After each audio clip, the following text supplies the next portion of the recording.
it's interesting for me as a coach because when they get back in, like, I just gained 4 pounds. Yeah. And I'm like, do I tell them that's just water, don't worry about it? Or do I scare the crap out of them saying, see those Don't carbs? ever scale out again. Look what those carbs did to you. And the fat you ate. They say a journey begins in a single step, or in my case, one less piece of bread.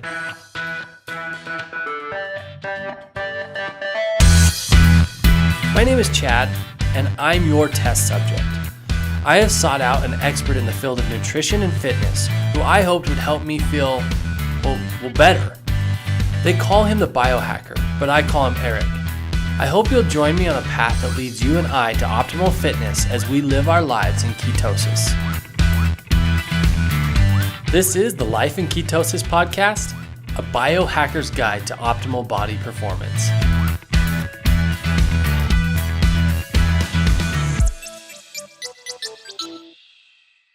Hello everyone, my name is Chad, and this is episode 26 of my quest to achieving optimal body performance with the man that can get me there, the biohacker himself, Mr. Eric Bischoff. Every episode, I will be sharing my actual results, both successes and failures, as Eric teaches me how to apply the principles of ketogenics and functional movement to look and feel fantastic. Now, just as a reminder, the first 5 episodes of this podcast are foundational episodes. That's where you'll get your foundational knowledge about ketogenics and functional movement, all of the principles that we talk about here on the Life in Ketosis podcast. And I want to invite you, if you haven't listened to those first 5 episodes, to hit pause on this one now, go back, get that foundational knowledge, and then come join us back here today. Because today we're going to dive deep into something that I'm excited to talk about because I know a lot of people. I mean, Eric, well, first off, Eric, how are you today? Good. Yeah? I am. I think I'm good. Might be a little tired today. I got up pretty early today. Yeah? What did you do this morning? 4 o'clock, I start my diary check with the biofitters. Oh, yeah. I go over all the Fitness Pal, all their macros, and I've got to digest all their food. Kind of mentally, I digest it and see how it looks.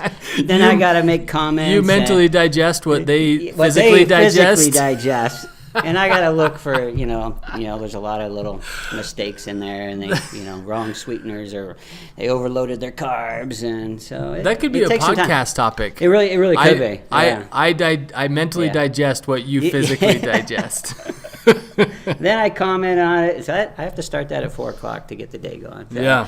So a little rough. That's every morning, so I got to perk up here. Yeah.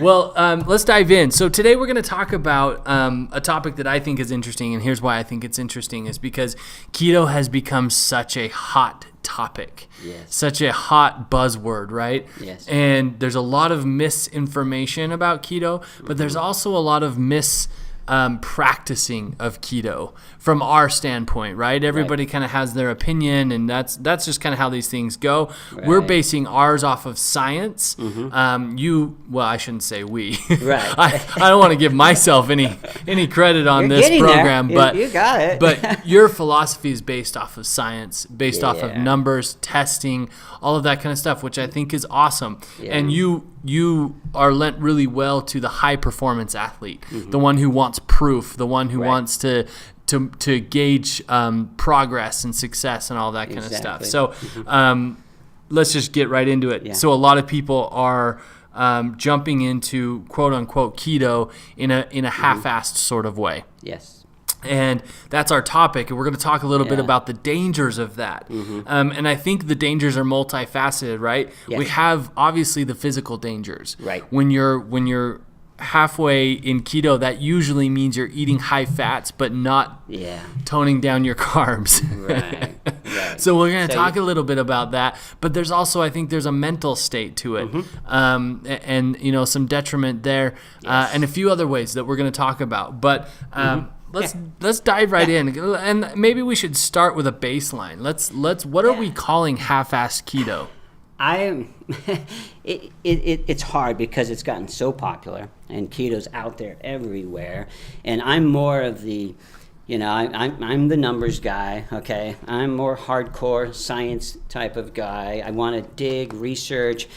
I want it done properly. Yeah. Okay, and it's gotten so popular to where sometimes you see a trend going out there to say, hey, to make it sustainable, let's make it fun. Let's make it scalable. Yeah. Not every day. And so I'm getting kind of torn between, because, I want everybody to go, enjoy keto, okay, and give it a try, but I don't want the mistakes there. And so it's like if you dummy it down, then we're going to look at issues that's not good for the body, okay? Yeah. But if you want to get it really tightened up, and then you're really going to have effective ketosis, okay? Right, And right. so, and that's what scares me as a coach is I see, and you've talked about it before, you have a lot of friends that they don't even know if they're in ketosis, but they're claiming to be ketogenic. Yeah. And so I just wish it would slow down out there a little bit and try to get everybody doing it properly. Yeah. And I don't sound like I'm cocky or arrogant. It's just that there's a right way. And is there a medium way to do it? I'm not a big fan of. There is, okay. By keeping it scalable and sustainable, but let's keep it serious to a certain point. Yeah, it's your body. Like absolutely. And we're coming off of the heels of our interview with Sean Miner, right? Who we had last or 2 weeks ago, I think. Mm-hmm. And she talks a little bit about this sustainability or this more going by feeling. So I do want to make sure everybody knows this is our. This is ours and many scientists' opinion. Right, exactly. And we want to make sure that people aren't putting their bodies in danger just in the name of weight loss or, that kind of stuff. The other thing, well, I guess we'll get there. Yeah. Let's stick with physical right now, and then we'll go to therapeutic here in a minute, and mental clarity and that kind of stuff. But what are some of the dangers when we are eating? I mean, because I think what's so attractive about keto is that people are eating bacon and cheese and meats and burgers, and they're losing weight. Right. And that is people are so attracted to that, right? Because we've been taught all our lives to lose weight, you've got to restrict the things you enjoy, not eat more of the things you enjoy. Exactly. The problem is that most of us that love fats like bacons and cheese and all of that kind of stuff, we also love breads. And we also love these other carb-heavy foods, right? Right. So there is a danger in this mentality now of, now I just get to eat whatever I want to eat, and I'll lose weight, I'll feel better, I'll be healthy, blah, blah, blah, blah. Right. But let's talk about that. What are some of the dangers when we start eating high fats but not scaling back our carbs appropriately? That is the danger that's out there, okay? And fat is great, okay? And we preach it, we talk about how beneficial fat is, okay? But obviously, fat with something else when you are going to increase your carbohydrate intake, okay? So obviously you're going to have a higher insulin, you're going to have a glucose that's higher that we've talked about. And so insulin's job is to get rid of that glucose, okay? Just when you get knocked out of ketosis, all right, if you don't have your carbs low enough, that insulin low enough, get the glucose down, we've got to start burning the fat. So if you're increasing your dietary fat, that means coming from the outside, coming in, not endogenous, okay? When you increase that dietary fat, we have an issue now, because you're saying, hey, I'm creating ketones because I'm going to convert that dietary fat to ketones, all right? So remember, you've got to get a homeostasis. There has to be a correlation of how much ketones you're producing and how much dietary fat you're bringing in, okay? Once it gets out of whack, all right, then ketones can actually, if you're producing ketones can actually stop fatty acids from being released from your adipose tissue because your ketone level's getting high. So it says, hey, we need equilibrium here. So let's shut down the fatty acids, okay, that are coming from the adipose tissue to create more ketones because your ketone level is high. So it wants to shut that down, bring down the homeostasis so it starts working together. But if you keep including dietary fats, where's it going to go? Yeah. You're going to store it. If you're including carbohydrates, where's the fat going to go? And now where's that extra carb? If you're increasing your carbs to a certain point, it's going to go back to de novo lipogenesis. It's going to create fat in your liver, and it's going to go store it.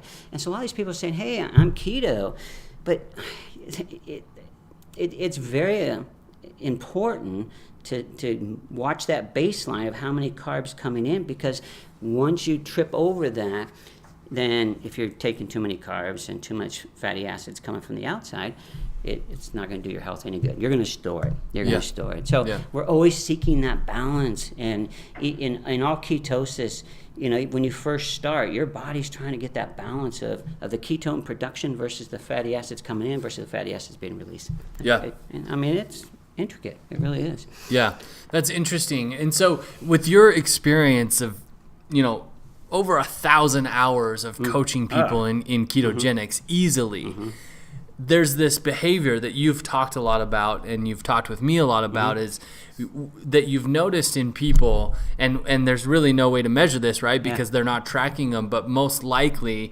once you go back and retroactively, talk through somebody's day that's not tracking their macros and just going with the way that they feel, quote unquote, right? Mostly what's the most common behavior that you find is that these people aren't seeing how many carbohydrates they're actually putting into their body. And the issue they have is they're filling these lows, brain cognitive. So you actually put your brain in motion. Ketones are being converted to do the number one is to feed the brain energy. Remember, 20% of your energy goes to the brain. So do you want to bring in carbs to compete with the ketones that are supposed to go to the brain? All right. So they're going to compete. All right. Yeah. I mean, bottom line, if glucose is there, you have the GLUT4 receptor, you have the MCT receptor for ketones, GLUT1 receptor in the brain. So basically, you're getting your brain like, okay, I got glucose, I got ketones. You're not adapting to the one energy substrate. What you want to do is ketones. Okay. So now you're getting your brain saying, okay, wait, we got glucose coming in now. I got a higher ratio, more concentrate. The gradient's higher outside the blood-brain barrier, so I'm going to bring in glucose. Ketones, stop for now. So it's this balancing, and when you're messing up with getting carbs in there and you're producing some ketones, then all you're doing is getting the brain saying, hey, I'm not sure, I'm not utilizing, I'm going to utilize one of these, okay, but you're going to have an issue with cognitive because you're just tricking the brain. And you want the brain to say, hey, I don't need glucose. I have plenty of ketones. It's better ATP production, less free radicals, less reactive oxygen species. We all know that, okay, in brain neurons. It's a better source of fuel. So let's keep, I tell them, stop, get the carbs under control so we can get the brain and your muscles are going to say, hey, I'm going to compete with ketones or fatty acids from your adipose tissue, which is fine. If you're burning fatty acids in there instead of ketones, you're still losing adipose tissue, but you're making sure there's enough ketones to supply the brain. All right, then the muscles say, hey, plenty to the brain, I'll take the ketones. Okay, so it's a balancing act of ketones. All right. So I'm doing a little bit of a self-test right now, actually.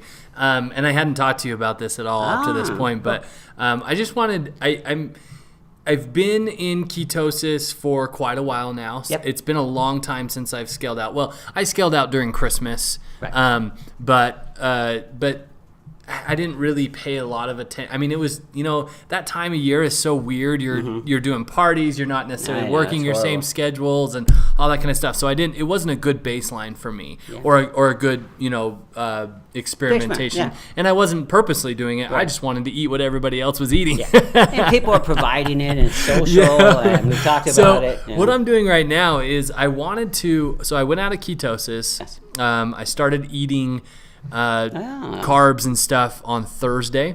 Yeah, so today is Monday. But so I started eating those carbs and just kind of eating, I mean, not horribly. I'm still eating my salad for lunch, all of that kind of stuff. So give us an idea of your carbs. What I wanted to do. What carbs? Okay, so I'm probably eating 2 more slices of bread a day than I was. I was eating 1 slice of this low carb bread that I found called Harper's Homemade. It's awesome. But so I'm eating more bread. I'm definitely eating, like, I ate some chocolates, and so I'm eating some sugar as well. So what I wanted to see is, it's been so long since I've been out. I wanted to actually journal what happened with my cognitive. And because that's, to be honest, like, yes, I've lost some weight on keto, and yes, I feel good when I'm working out. I mean, your body composition is good already, so right. You don't have much to lose. I didn't have a big amount of weight to lose or anything. And it wasn't really your purpose when I started coaching you. The largest benefit by far that I've found is the mental, right? And so that's kind of what I'm testing. I want to see.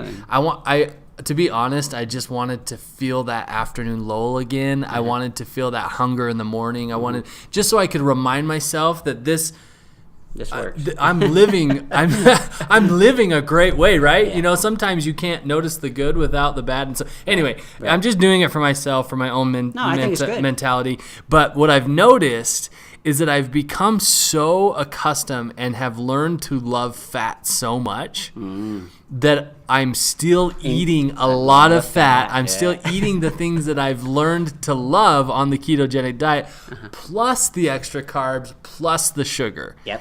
Right? And so I kind of had this hypothesis. I knew we were going into this topic, and it's been on my mind. But I think that, you know, a lot of people, very well intentioned, either are eating keto or have decided not to eat keto or fell out of it, but are still eating those high fats. Got it. You know, and we're getting a lot of comments from people saying, you know, what should I do? I went ketogenic, I lost all this weight, and then now I'm putting it back on because I'm not strict, I'm not counting my macros, I'm not, you know, all of that kind of stuff. So it's just very interesting to me that these habits, and our body becomes accustomed to eating those fats, but then we couple them with the carbs and the sugar. And the part about it, if we go DNA on you, okay, basically you're getting accustomed to eating fat, but you're also DNA encouraged to eat fat, okay? Because ancestrally,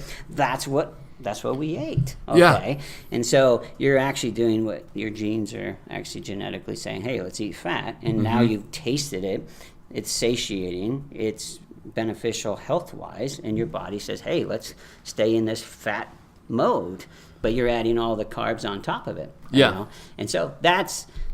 And what's scary, and not scary, I think it's great that you did this. I think everybody should scale out for a little bit and get a feel for it, because you can always get back in. Yeah. I mean, I had a guy, one of our biofitters, he just was in the Caribbean on vacation, and he sent me and said, hey, I'm going to work out, but I'm not going to track my macros. And also I get one, he goes, I'm back and I'm fasting to get back in. Give me a hard workout tomorrow. Yeah. You know, so I gave him his workout, and I gave him a pretty tough workout. I'm like, I'll teach you a little. He's probably hearing this. I'll teach you a little lesson. We're going to throw it down with high intensity and some really high muscle stamina workout. But anyway, what I'm getting at is I think it's great to do that. But remember, when you scale out, anyone who scales out, remember, you've been depleting your glycogen continuously because you're in ketosis, okay? Yeah. So remember, glycogen, per gram of glycogen, you've got 100 in your liver, 400 or 500 in your muscles. Remember, glycogen loves to have water storage with it, like 4 to 5 grams per 1 gram of glycogen. So when you first go into ketosis, what happens? You lose a ton of water because you're losing your glycogen. You know, you're using it up, all right? But when you go back on carbs, what are you doing? You're just stacking all that glycogen. And so all of a sudden you start retaining water. Yeah. And you're like, oh my gosh, I gained 3 pounds. I gained 4 pounds. Well, just remember, and a lot of people really, it's interesting for me as a coach, because when they get back in, like, I just gained 4 pounds. Yeah. And I'm like, do I tell them that's just water, don't worry about it? Or do I scare the crap out of them saying, see those don't carbs? Don't ever scale out again. Look what those carbs did to you. And the fat you ate. So I just had somebody come back from South Carolina on a 4-day trip, and he scaled out, and he'll hear this podcast, and he's like, I think I gained like 5-6 pounds. And I did tell him, don't worry, it's just water. Yeah. It'll slowly, your glycogen is going to get depleted again, and you're going to be back where you were, because you're not going to gain that, 3,500 calories if you're going to gain a pound. All right, you're not eating that much. And he said he didn't eat a lot. He just kind of scaled out. Yeah. They're traveling. Uh-huh. So, Yeah. easy absolutely. to do. Yeah. But do you feel good? How do you feel? No, I don't feel great at all. I don't. Because if you said, yeah, I'm like, oh, you just messed us up real good. No, in fact, I'm really hungry in the morning. Really hungry in the morning. That's the worst. It comes back with a vengeance. Yeah. And I'm not just saying that. And anybody out there in keto. Yep. They've experienced that. Yeah. And what else have you? Tired. Yesterday, so I'm working on a bus, which is a different story for a different time. It's a good story, though. It's really exciting. So I'm working on a bus, and the weekends are like my days. My Saturday and my Sunday are my days to work on that, and I usually try to pull 12, 13, 14-hour days on that on that project, because otherwise it's never going to get done, and I'm so busy during the week, doing other things. Right. And yesterday it took everything I could muster just to get outside and start working. Yeah. And it was I just took note, and I kind of journaled and thought about, this is really tough. Yeah. It's really tough doing it this way. And I think, bringing us back to the topic is doing keto half-assed is I don't think, for people who have started on a halfway journey, they started that way, they don't completely understand the mental benefits, I believe, of what's possible. And those that have went full out, and then at some point brought some too many carbs back into their diet or that kind of stuff, I think they're doubly hurting themselves, because A, they know how good it is, and now they're experiencing some not so good symptoms, but B, I think they're also eating a lot of fat still, and a lot of sugar and carbs. So yeah, and that's a good point you bring up, because remember, me, I'm all about the therapeutic benefit of the beta hydroxybutyrate molecule. Yeah. I know I overstate that a lot, but you're missing that because you've interrupted your ketone production. Okay, so obviously beta is not getting to your brain, and your brain's been adapted to beta. And said, hey, it'll take a little glucose whenever, but it'll just say, hey, this is beta coming. I love it. I got ATP. I got all the benefits going in the brain besides everywhere else. And just like yesterday, I was feeling really good. I was studying and doing some research for a genetic, because I'm doing genes for people. And so I was looking at one of my biofitter's SNPs, and I got really into the MTHFR, and she had a lot of issues on FTO, a lot of homozygous, like a lot. So I said, so I really got in. And about 4 o'clock, I said, I am really in the zone here. So I tested my beta, and 1.6, and I'm never really that high. I'm always really, in the 0.8 range. And then today with the podcast and a lot of stress this morning, and I thought, man, I'm just not feeling the cognitive. So just before the podcast, I tested my beta. I was 0.3. And so obviously stress, cortisol, and the mental clarity is getting blocked a little bit. Yeah. On the base. So if I mess up on this podcast, then we know why. But no, I can. So you've heard Eric. Wait. So you've heard Eric say, "I'm in it for the beta," but if he doesn't show up, then he says, "I blame it on the beta." So I was reaching for the caffeine. I'm like, okay, where's this caffeine? I got to get a little central nervous system pick up here. That's funny. No, but you can feel it, and those who get like you have, I've talked to you before, and you can really feel when the ketones, the beta is taking effect, and you get used to your brain, and then you've taken it away. Yep. Yeah, so we've talked about the physical, what the body physically does when it's being fed both high fats and carbohydrates. And then you started to allude to this competition between beta hydroxybutyrate and glucose going to the brain, right? And that's what I want to talk about. Yeah. That's kind of what I want to close up with is what happens when they're both competing to get to the brain and be that source of energy. The only way you can get the competition in the ketone favor, obviously, is bring down your carbohydrates, bring down your glucose, so your blood sugar is low, all right? So obviously ketones are going to be superior because you're cranking out ketones, right? Yep. So the brain, obviously it's going to go to the brain, and the brain says, hey, I don't need the glucose. Okay, it'll take a little bit, but there's no competing factors. But so let's say that you're really low on ketones, okay, like I am today, I'm 0.3. So I don't have any glucose in me. I mean, I haven't eaten any glucose, so I am producing some glucose from the glycerol backbone from your triglycerides, so I'm converting that. I don't think I'm doing any gluconeogenesis of my amino acids at all. So I'm like, all right, what's my brain operating on now? My ketones are pretty low, all right? So the brain obviously is taking everything it can, because that's what it's there for. So how are my muscles? Like I worked out this morning, so how are my muscles operating? Fatty acids are still coming to the muscles because that's a good fuel source for your muscle. So you're still burning fatty acids. It may not be beta, okay, right, but you're getting fatty acids. Your brain is always going to say ketones are there to supply the brain. Remember, that's 20%, like I said. You need a good amount of ketones. So your fatty acids can't go to the brain, the blood-brain barrier. Yeah. It can't. Yeah. So you're like, you don't want to take any amino acids to make glucose to shove that to the brain. So I feel pretty good. I mean, I'm cognitive fine. I'm not like, in a fog at all. Yeah. So my brain's plenty. Okay. Yeah. And so that's important. You just, keep the glucose down, all right? But once you start eating those carbs, your brain starts competing for glucose, ketones, and it's got to utilize one or the other. Yeah. And it's just safer to So what's the answer? That's what we need to, and we've said it a million times over, but let's talk really quick about what is the solution. If people are afraid they're not getting the full benefits of a ketogenic diet, how do they make sure they're not doing this thing half-assed? One is, don't say, let me grab exogenous ketones. All right, because I'm going to throw those. Now you've raised you brought in exogenous ketones from the outside. Now you've thrown your ketone concentration up. Okay, yeah. So now you can throw that out of balance to where it says, all right, I need to stop the fatty acids, okay, coming from the adipose tissue to the liver to make any more ketones. I'll still maybe let some out to burn in the muscles, okay? But I've got to get an equilibrium, homeostasis, all right? In fact, I don't even think they know what ketone can stop, what we call lipolysis. That's the breakdown of fat, okay?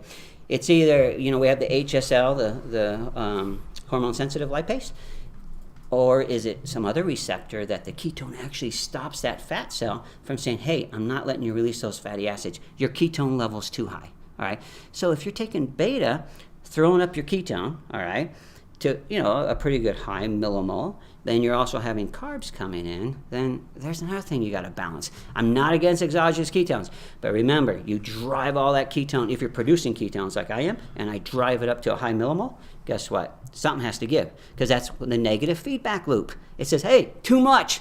Let's shut down the fatty acid production to the liver. Let's bring down the beta hydroxybutyrate.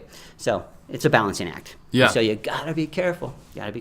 Yeah, that's interesting. So the other thing that I want to harp on, and we'll do it again, we've done it a million times, is tracking your consumption. Bingo. Yeah. Tracking your macros in MyFitnessPal or whatever you're chosen. Yeah. You can even write it out with a pen and a piece of paper if you want to, but as closely as you can, tracking your macros, it will surprise you. Especially if you're doing this sort of like going by how you feel. It would be really a really interesting experiment for yourself, and maybe you don't want to know, but I would encourage you, if you are kind of living this philosophy of, I'm just going to do it how I feel. So my suggestion, live a day, write down everything you eat, don't change anything, write down everything you eat, and then post hoc come in and run your macros and see where you landed. And then check your ketones and really see where you landed. Because I do it, I don't have to keep FitnessPal. I've been in this long enough to where I know my macros. And I eat pretty much the same thing all the time. So I have a really good feel for my foods. And when I test ketones every day. So that 0.3 isn't because anything I ate. I had bacon and eggs and all. I ate the same foods all the time, my liver, my fish, and all that. That was a stress-oriented. And we'll talk about cortisol one of these days, get into the adrenals, because I like that science part of it. But it just goes to show, when you have a stressful day, you can knock out some ketones for a while. And hopefully tonight I'll calm down, everything will come back. But perfect point you said. Count your macros, give it a test, see how you show, and then test it on the ketone and see where your beta is. And surprisingly, the people that try it on their own, if you can get a good feel for it, good for you. All right. But overall, it's just not the safest way to go. And I'm sorry, I'm a numbers guy.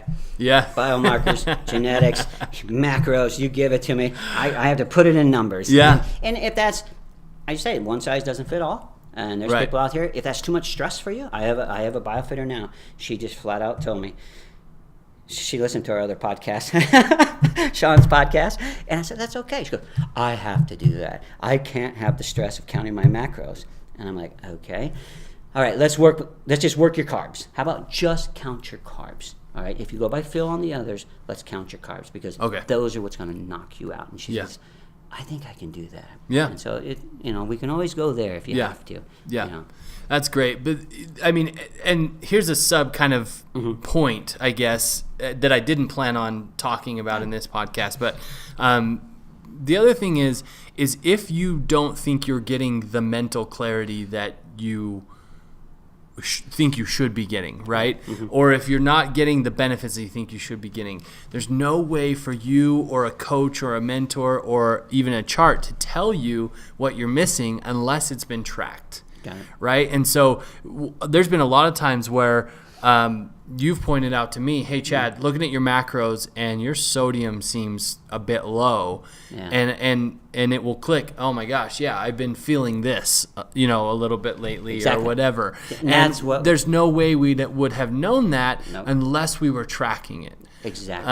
And so that's been a huge. That's just kind of an added testimony from my standpoint. I get that it's tedious. I get that it's not particularly fun to track the macros. No. But I really love the feedback. I really love the feedback. I call those the tripwires. And when I go over all their macros, breakfast, lunch, and dinner, intermittent fasting, just lunch and dinner, or just whatever they're doing. I look at everything for the tripwires, because then they test and they're good to go, and I say, oh, good, okay, this was good. But you'd be amazed how many foods that I have to take out and say, all right, this is hurting you. Let's bring this up, bring this down, and all of a sudden, hey, I'm in. Yeah. So it's a balancing act. It's not as easy. I hate to say it's not easy, but I wish it was easy. I really do. But I've coached a lot of people, and it's discouraging. More encouraging, because their benefits are so fantastic. It's the ones that struggle to get in ketosis, and I have one I've been working with, and she's out there, and she knows who she is, and this has been it's been my challenge to get her in ketosis, and there's something, and I've been down her genes, I've been adrenals, I've been thyroid. It's still my challenge, but I will get you keto. She knows who she is. Oh, she's been in, but she really struggles to keep her number. Yeah. And it's taken me to a lot of research so far, and I like the challenge. Yeah. I will get her there. Yeah. So I think that's ultimately our message for this podcast, is that your macros are simply just a feedback process for you to show you, if you're experiencing this might be why. And the more you can do it, the more you're going to be in tune with what your body is actually doing. Yes. I get the feeling thing, but the truth is, from my experience, I feel better. I feel more aligned with my body and with my diet and all in my mind when I am tracking. And when I worked with you, there's times I can look at your food and say, look, your omega-6 fats, you're too high. Yeah. Let's bring these down. These are your pro-inflammatory fats. We need to make a change here. Your omega-3s are really, really low. Let's get the fish up. Let's get the krill oil. Your saturated fats really high, or whatever. Your monos, let's get some more of this in. There's I got to coordinate it a little bit. Yeah. And it's easy to slip your mind and say, I haven't had fish for like 3 weeks. Yep. I haven't had anything. Yeah. No omega-3s. So, like we said, it's a balancing act. Yeah, absolutely. And it's critical. This is, you are what you eat. Yeah. Okay. Yep. Well, thanks for biohacking with us today. Well, I appreciate it. I hope I helped. Yeah, absolutely. And I want to thank you guys for joining us on this quest for optimal fitness. If you're ready to begin your journey and live your life in ketosis, be sure to check out biofitcoaching.com or Biofit Coaching on Facebook. Lots of great tips, conversations, all of that stuff going on there. Also, if you've benefited from this podcast at all, we encourage you to consider going on iTunes and leaving us a 5-star rating and a review that lets people know why you love the podcast and how it's helped you. Helps us reach more people and grow our audience. We would really, really appreciate that. And finally, the greatest compliment that you can give us is sharing the podcast with your friends, family, the ones you love, the ones who need this information the most. And until next time, stay keto.